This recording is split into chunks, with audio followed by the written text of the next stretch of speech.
London Calling YouTube, London Calling everyone, and I'd like to introduce London Calling all the way over in the US, returning once again, the Bun.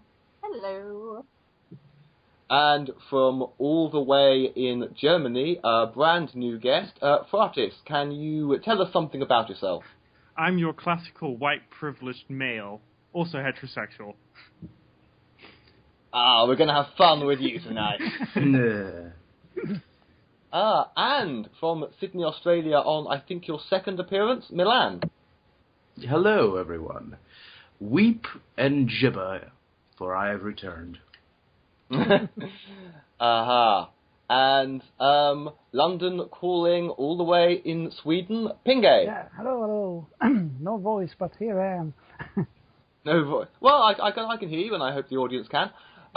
So, the opening topic, Russia. So, Pinge, as a resident of Sweden, are we looking at Russian expansionism or Russian saber rattling?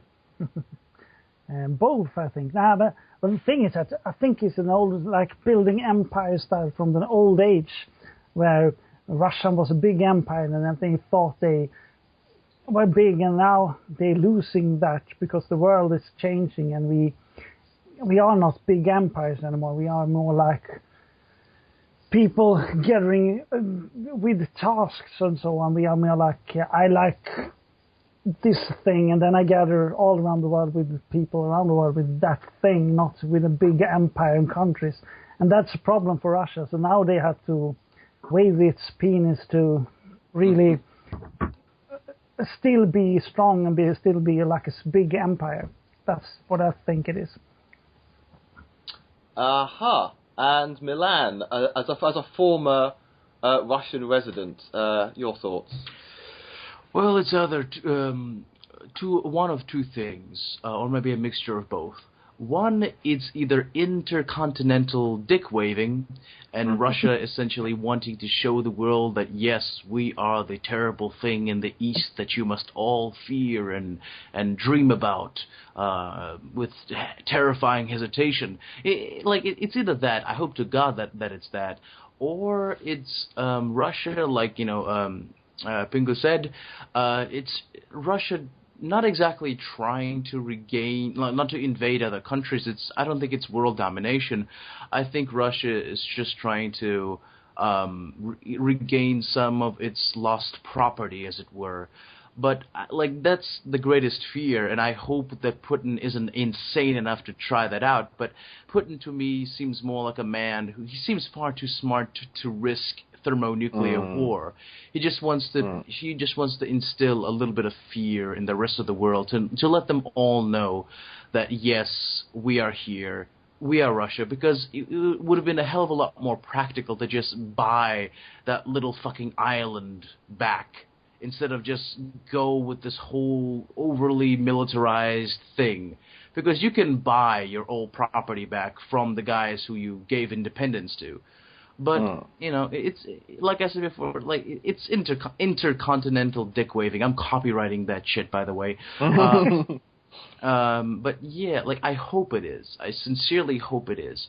Because, my greatest fear in this, if there is some sort of, international incident that, Russia will erect another Iron Curtain around its borders, cutting off any and all communication with the outside world. And from what I hear, that would be the ultimate, that would be the greatest tragedy for the newest, youngest generation of Russia, because the older guys and gals, they grew up under communist rule and they lived through the wall coming down. But guys like me, who were literally just born a year after the damn thing went down, we were, Russia was a land of, brand new capitalism and Ninja Turtles and, horribly dubbed American cartoons and bubblegum and, the wondrous joys from the 80s and the early 90s. It was the prepackaged stuff that the Americans would just leave for us.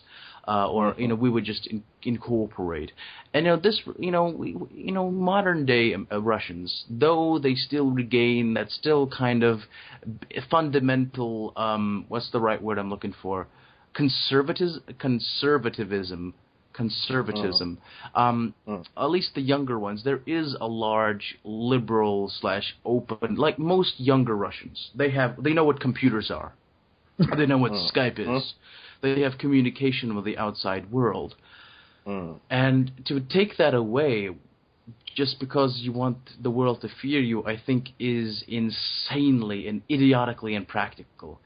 And, you mind if I talk about the gay issue, or am I talking too much? Well, you did do a 10-minute segment on that the last time you were on. Oh yeah, that's right. I hope I brought across what I wanted to say. That's fine. Yeah, I mean, I think that the Putin, I think, likes he likes his Bond villain reputation, and I think he's purposely chosen a style of leadership that is pretty much modelled on that of Hitler, and. Yeah, he definitely wants to be feared, but it does involve a certain amount of showmanship. Oh, definitely. I don't think he's pressed a big red button insane. Oh, no. And now we have Fratis' point of view. Yeah, I actually think you're a little bit wrong in the estimation of Putin.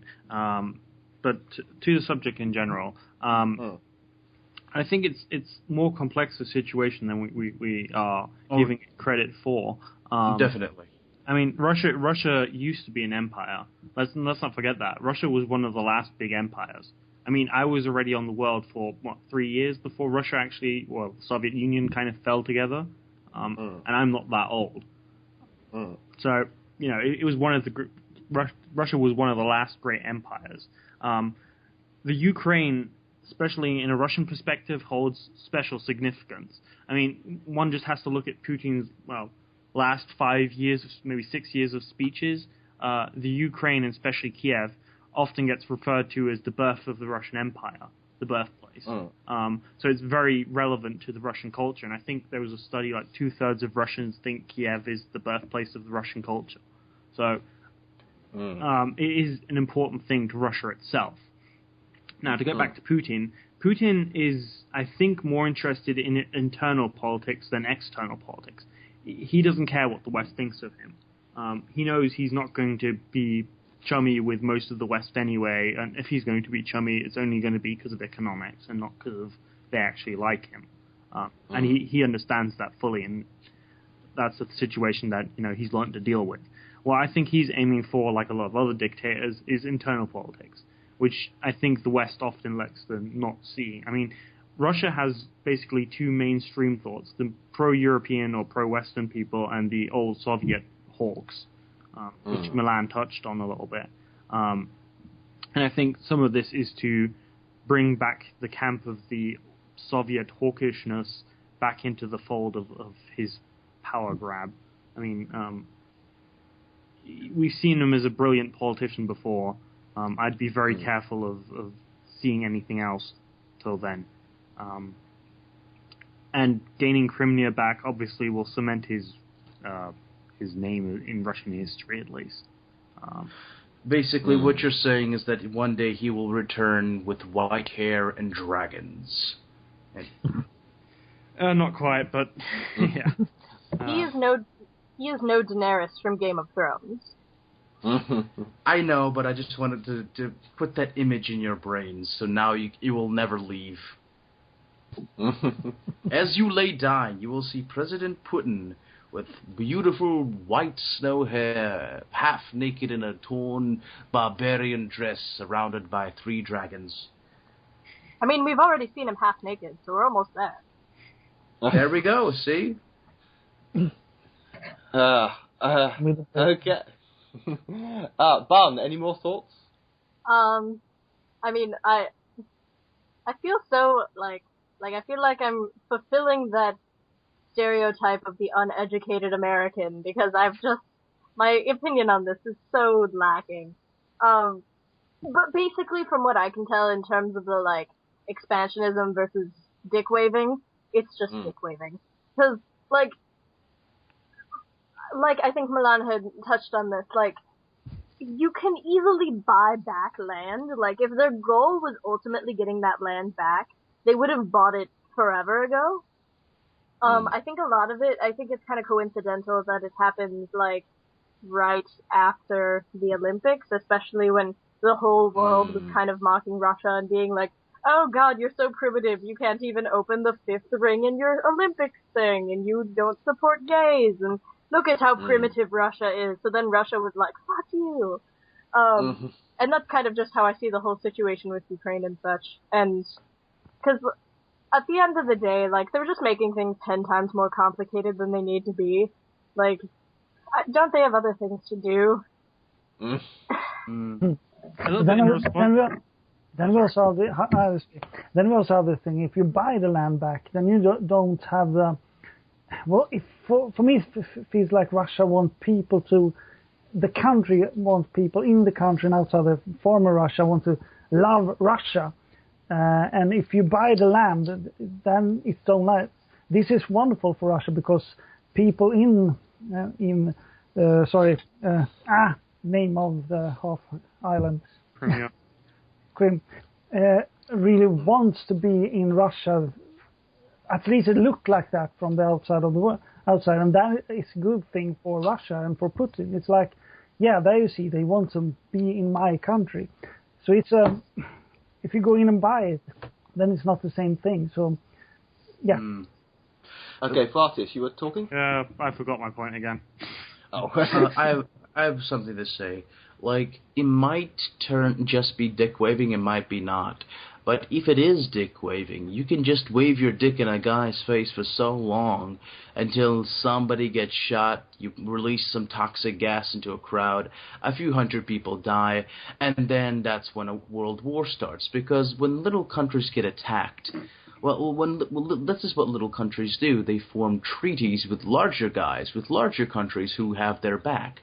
So if a war crime happens in, I don't know, like Ukraine, if it has, political ties and political treaties with, I don't know, America or, the UK or Germany or whatever, then those countries will be, legally obligated to come and help it out. And so, have all these little countries, like have Germany, like England, America coming in, and you have a giant world war. That's mainly, that's how these world wars get started. But unfortunately, well, I don't know. Like I hope to God Putin is just putting on a show. And I genuinely think that. But yes, if he does go over the line, that dick waving will cause World War III. And I'm not a cynical man, but I'm not going to say, oh, if there is a world war, it'll be sorted out. We'll be finished with it by Christmas. We will be finished by Christmas. And instead of snow, it'll just be, it'll be human ash falling from the sky. And, our descendants will grow up with multiple eyes and tails and wings, or it will actually I hope to God it's not that. Putin for the longest time before he started hating gays and whatever, I kind of liked Putin because it was just so he tickled that irrational nationalistic bit in me. But now with this whole gay hating thing and his borderline Hitler tactics of expansionism or dick waving or whatever the hell it is, I feel the same shame Americans felt in the early 2000s. Aha, so you have been listening to London After Midnight discussing Russia. So, a good night from Bun. Good night. And good night from Fratis. Good night. Good night from Milan. Farewell. And good night from Pinge. Bye-bye.